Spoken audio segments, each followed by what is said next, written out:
हो गिलाई हो गिलाई चंद्रमा तुम्हारे मेरे सेवा में तलवारे जब दिल्ली के शासन पे कहना सरकार चलाए हाय हाय रे मजबूरी है भारत की मजबूरी अब माया में जरूरी हमें कोई और ना भाए जब दिल्ली के शासन पे रहना सरकार चलाए हाय हाय रे मजबूरी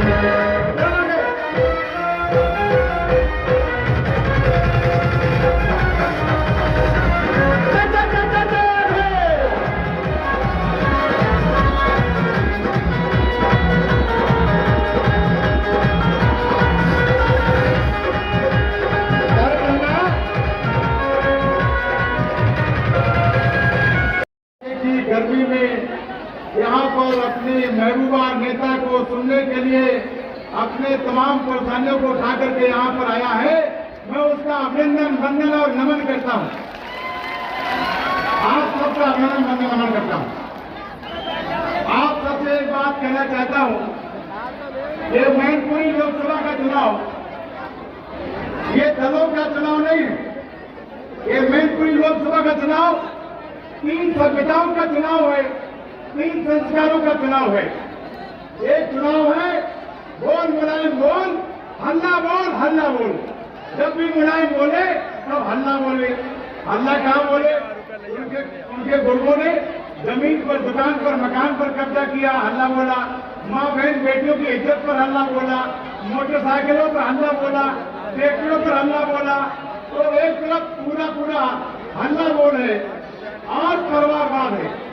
पूरे उत्तर प्रदेश के गाजीपुर से लेकर के गाजियाबाद तक पूरे उत्तर प्रदेश के यादवों को बर्बाद करके, उनको चौपट करके, उनको खत्म करके केवल अपने परिवार सैफई के जितने भी नेता है उनको ही आबाद किया है। सैफई में जो पैदा होगा, मैं आप सबसे पूछना चाहता हूँ कि सैफई एक बहुत संपन्न परिवार है, वहाँ के बच्चे बेटियां सभी पढ़ी लिखी हुई हैं। मैं पूछना चाहता हूँ वहाँ के सैफई का कोई बच्चा नौकरी क्यों नहीं करता, वहाँ कोई प्रोफेसर क्यों नहीं बनता, वहाँ कोई डॉक्टर क्यों नहीं बनता, वहाँ कोई इंजीनियर क्यों नहीं बनता, वहाँ कोई एडवोकेट क्यों नहीं बनता। सबके सब नेता क्यों बनते हैं? सबके सब नेता इसलिए बनते हैं कि सैफई में जो पैदा होगा वो नेता बनेगा और पूरे उत्तर प्रदेश की 3 करोड़ जनता उनको वोट दे करके उनकी गुलामी करेगी। इसलिए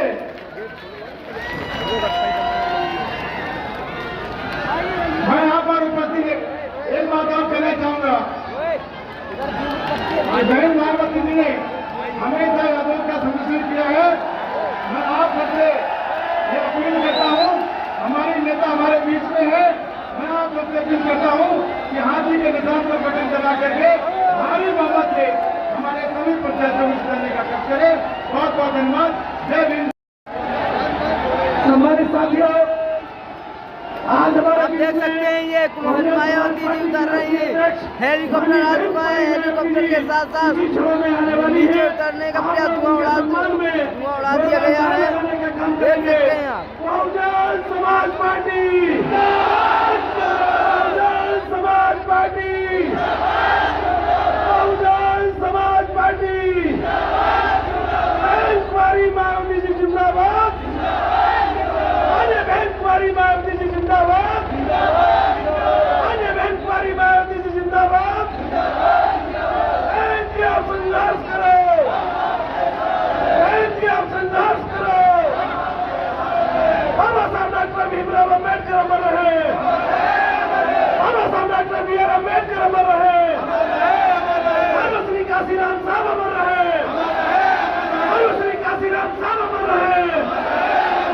जब तक सूरज चांद रहेगा, जब तक सूरज चांद रहेगा, वोट हमारा, राज तुम्हारा, वोट हमारा, राज तुम्हारा। बहन जी आप संघर्ष करो, बहन जी आप संघर्ष करो, बहन जी आप आगे बढ़ो, बहन जी आप संघर्ष करो। बहन जी आप संघर्ष करो, बहन जी आप संघर्ष करो। बहन परिमार्टी जिंदाबाद, बहन परिमार्टी जिंदाबाद, बहन परिमार्टी जिंदाबाद, बहुजन समाज पार्टी जिंदाबाद, बहुजन समाज पार्टी जिंदाबाद। बाबा साहब अमर रहे, बाबा साहब अमर रहे, मानो काशीराम साहब अमर रहे, मानो काशीराम साहब अमर रहे, मानो काशीराम साहब अमर रहे। बहन परिमार्टी जिंदाबाद, बहन परिमार्टी जिंदाबाद, बहन परिमार्टी जिंदाबाद। बीएसपी की क्या पहचान, बीएसपी की क्या पहचान, बीएसपी की क्या पहचान, बीएसपी की क्या पहचान। बहन परिमार्टी जिंदाबाद, आप आगे बढ़ो, आप आगे बढ़ो। बहन परिमार्टी जिंदाबाद, बहन परिमार्टी जिंदाबाद। बहन जी आप संघर्ष करो, बहन जी आप संघर्ष करो।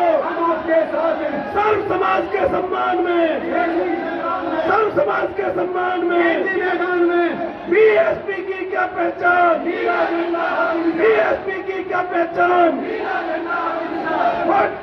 बहन परिमार्टी जिंदाबाद, जिंदाबाद, जिंदाबाद।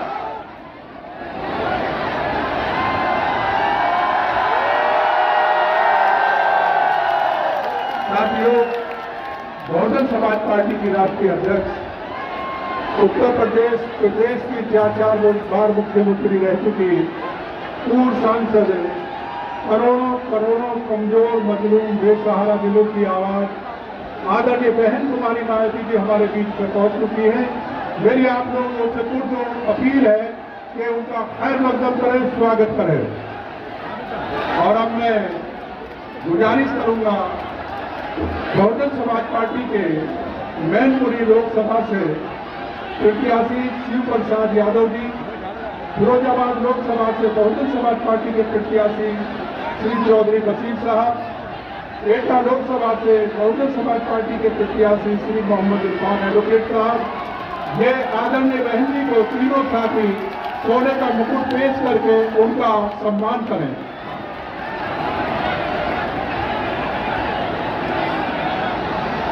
अब मैं ज्यादा समय न लेते हुए गुजारिश करूंगा बहुजन समाज पार्टी के राष्ट्रीय अध्यक्ष आदरणीय बहन कुमारी मायावती जी से कि वो आए और जनसभा को संबोधित करें। आदरणीय बहन जी।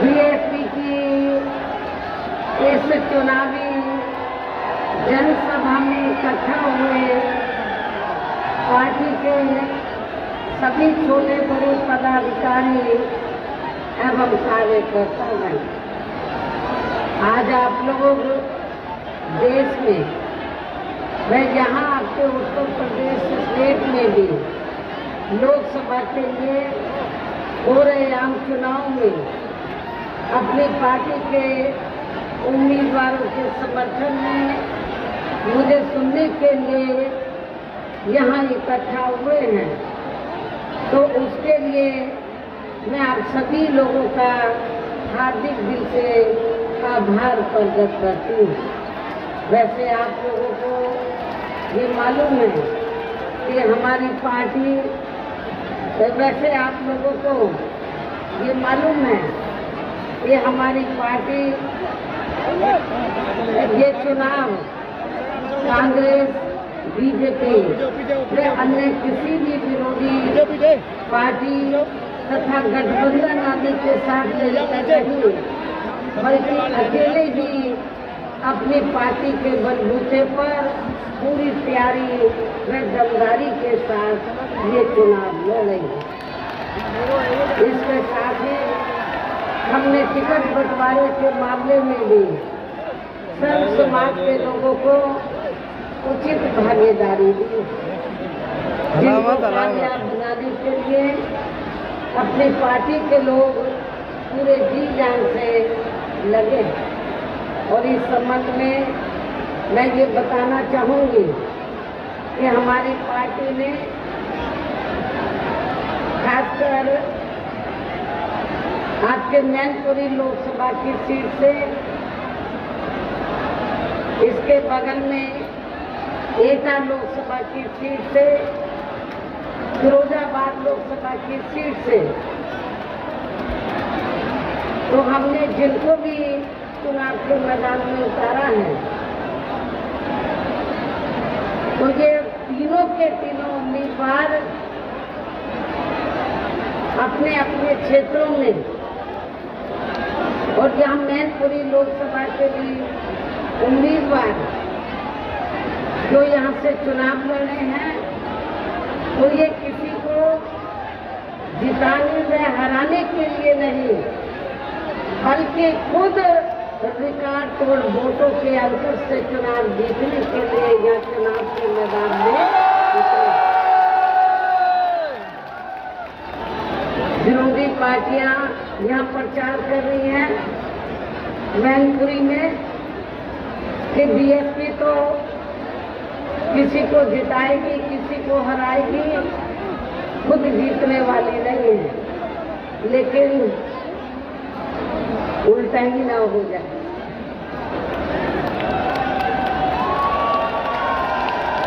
जो पार्टियां ऐसा कह रही हैं बीएसपी के बारे में, कई वही दोनों पार्टियां दूसरे और तीसरे नंबर पे ना चली जाए। हालांकि आज यहाँ की इकट्ठा हुई अपार भीड़, वह भीड़ के भी जबरदस्त जोश को भी देखकर अब मुझे भी एक काफी हद तक भरोसा हो गया है कि पिछली बार की तरह इस बार भी आप लोग अपने प्रदेश से यहाँ लोकसभा चुनाव में अपनी पार्टी का बेहतर रिजल्ट जरूर लाएंगे। और इसके लिए अब मैं आप लोगों का ध्यान कुछ जरूरी बातों की तरफ दिलाना चाहती हूँ, और इस संबंध में विशेषकर मैं कांग्रेस, बीजेपी व इनके अन्य सहयोगी, इनके अन्य सभी सहयोगी दलों के बारे में ये कहना चाहूंगी कि आजादी के बाद शुरू में केंद्र व देश के काफी राज्यों में भी ज्यादातर सत्ता यहाँ कांग्रेस पार्टी के ही हाथों में केंद्रित रही, किंतु इनकी अधिकांश मामलों में रही गलत नीतियों एवं गलत कार्य प्रणाली आदि की वजह से ही फिर इस पार्टी को केंद्र में काफी राज्यों की भी सत्ता से बाहर होना पड़ा है, तथा यही स्थिति इनकी सहयोगी पार्टियों की भी बनी रही है, जिसके कारण ही फिर पिछले कई वर्षों से बीजेपी व इनके सहयोगी दल केंद्र एवं काफी राज्यों की भी सत्ता में काबू हो, लेकिन इनकी भी ज्यादातर रही, यानी कि भारतीय जनता पार्टी की भी ज्यादातर रही जातिवादी, पूंजीवादी, संकीर्ण, सांप्रदायिक व द्वेषपूर्ण नीतियों एवं कार्य प्रणाली आदि से तथा इनकी कथनी व करनी में भी काफी अंतर होने की वजह से अब ऐसा लगता है इस बार ये पार्टी भी, यानी कि भारतीय जनता पार्टी भी केंद्र की सत्ता में आसानी से वापस आने वाली नहीं। बशर्ते यदि ये चुनाव इस बार फ्री एंड फेयर होता है तथा आम चर्चा के मुताबिक वोटिंग मशीनों में भी कोई गड़बड़ी आदि नहीं की जाती है, और वैसे भी इस बार चुनाव में इनकी कोई भी पुरानी एवं नहीं चल रही नाटकबाजी, जुमलेबाजी व गारंटी आदि काम में आने वाली नहीं, क्योंकि अब देश की जनता काफी हद तक इस बात को समझ चुकी है कि इनकी पार्टी ने अब तक देश के विशेषकर गरीबों, कमजोर तबकों, मध्यम वर्गीय एवं अन्य मेहनतकश लोगों को जो इन्हें अच्छे दिन दिखाने के असंख्य प्रलोभन भरे वादे किए हैं तथा अनेकों हवाई व कागजी गारंटी आदि मिली है, तो उनका जमीनी हकीकत में अभी तक इन्होंने लगभग 1/4 हिस्सा भी कार्य पूरा नहीं किया है, बल्कि इसके स्थान पर इनका ज्यादातर समय व ताकत भी या इनके अपने चहेते रहे बड़े बड़े पूंजीपतियों एवं धन्ना सेठों को ही ज्यादा से ज्यादा मालामाल व धनवान आदि बनाने में तथा इन्हें हर स्तर पर छूट देने में व बचाने में ही लगी रही है, जिनके अधिकांश आर्थिक सहयोग से ही ये पार्टी व अन्य पार्टियां भी अपना संगठन चलाती हैं तथा चुनाव आदि भी लड़ाती हैं, जिसका काफी कुछ खुलासा OMPI रिपोर्ट से भी हो जाता है। इसके साथ ही अब ऐसा लगता है कि कांग्रेस पार्टी की तरह ही बीजेपी ने भी केंद्र की तमाम सरकारी जांच एजेंसियों का ज्यादातर राजनीतिकरण ही कर दिया है। इसके अलावा देश के किसान वर्ग भी वर्तमान बीजेपी की सरकार ने शुरू से ही अपनी विभिन्न समस्याओं को लेकर काफी ज्यादा दुखी व परेशान रहे हैं और अभी भी हैं, जबकि यूपी में 4 बार हमारी पार्टी की रही सरकार ने इनके हितों का भी हर स्तर पर विशेष ध्यान रखा है। आज के उत्तर प्रदेश में जिस क्षेत्र में भी जो भी खेती होती है तो उनको खेती करने के लिए हमने समय से सस्ते साधन उपलब्ध कराए और उनकी फसल का भी उचित दाम दिया। ये भी आप लोगों को मालूम है। इतना ही नहीं बल्कि केंद्र में पूर्व की रही कांग्रेसी सरकार की तरह ही वर्तमान भाजपा सरकार में भी इनकी जातिवादी, हीन, सांप्रदायिक एवं पूंजीवादी सोच व नीतियों के चलते ही पूरे देश में सर्व समाज में से खासकर गरीबों, दलितों, आदिवासियों, पिछड़े वर्गों, मुस्लिम एवं अन्य धार्मिक अल्पसंख्यक समाज के लोगों का भी पूर्ण रूप से विकास व उत्थान आदि नहीं हो सका है।